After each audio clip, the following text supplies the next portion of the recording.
Hi, this is Elizabeth Dark, and this is video number 6 in my series Shelter in Place and Diagram Sentences. I've brought you to this part of my home because I wanted to share with you a piece of art that I get to have in my home all the time by my friend and poet, Cameron Lawrence. So this isn't going to be the best picture because there's a glare. That's not too bad. Oh, and there's one by Andy Harding over there too.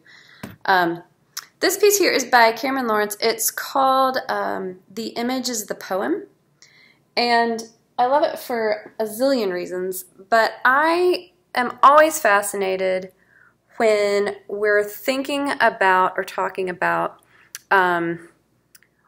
what a line might be doing or might be capable of doing, be it a line on a piece of paper or a line of poetry, or a line that you're actually creating while you're writing, or just a line is like a group of words that you put together, or in this case, line that you're using to diagram a sentence. It's kind of something I love to think about. I obsess over it, and so I wanted to place that before you as something perhaps you might want to think about at various times in the day. Just what a line is doing or could be doing. I don't know. It's cool.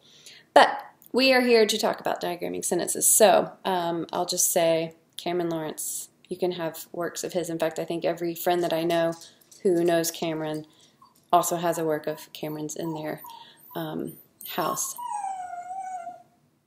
Sorry, that's my dog. We had just last time done compound subjects and compound predicates, and we had used the name of our series, Shelter in Place and Diagram Sentences, as our example. And you all did a great job with your homework, which was to create either a compound subject or predicate or both.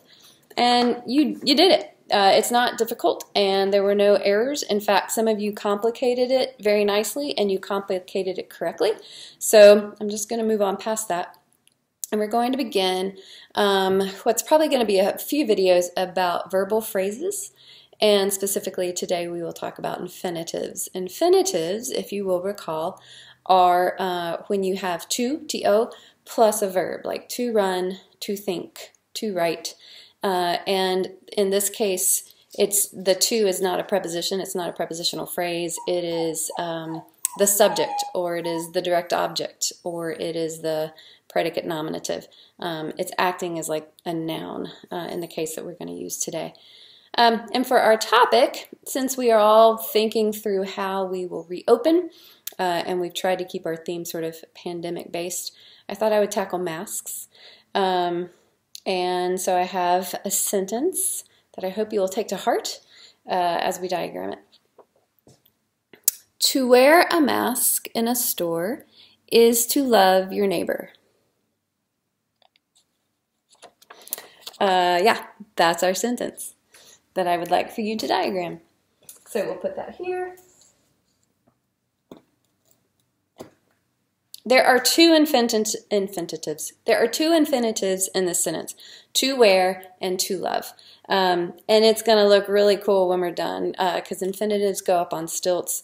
If you'll remember, we did stilts when we were doing a clause that was an object of a preposition. And as we create this, it's kind of cool because it actually starts to look like two people, which maybe is appropriate since we're talking about what we do for people. So you start with your basic subject and predicate. And our subject in this sentence is the entire phrase, to wear a mask. But it doesn't just go on that line, it goes up on stilts.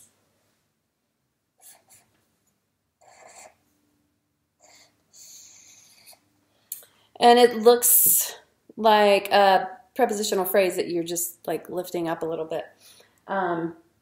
So, to wear, and then mask is the object.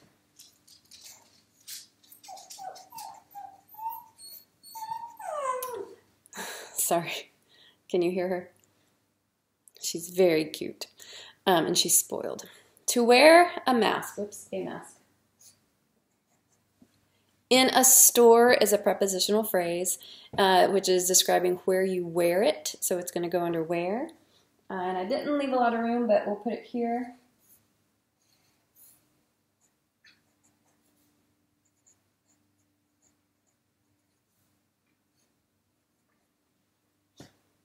I'll get you closer. To wear a mask in a store, sorry.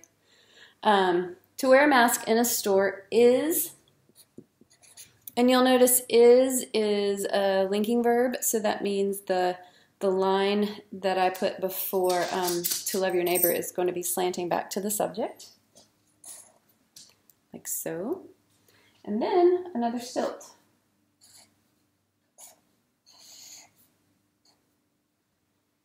Mm-hmm.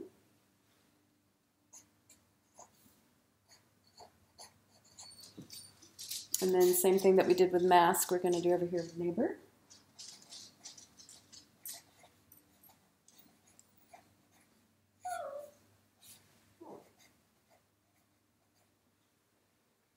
Ta-da! And that's it. To wear a mask in a store is to love your neighbor.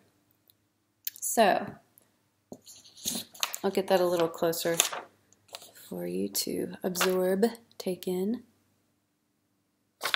And your homework is to use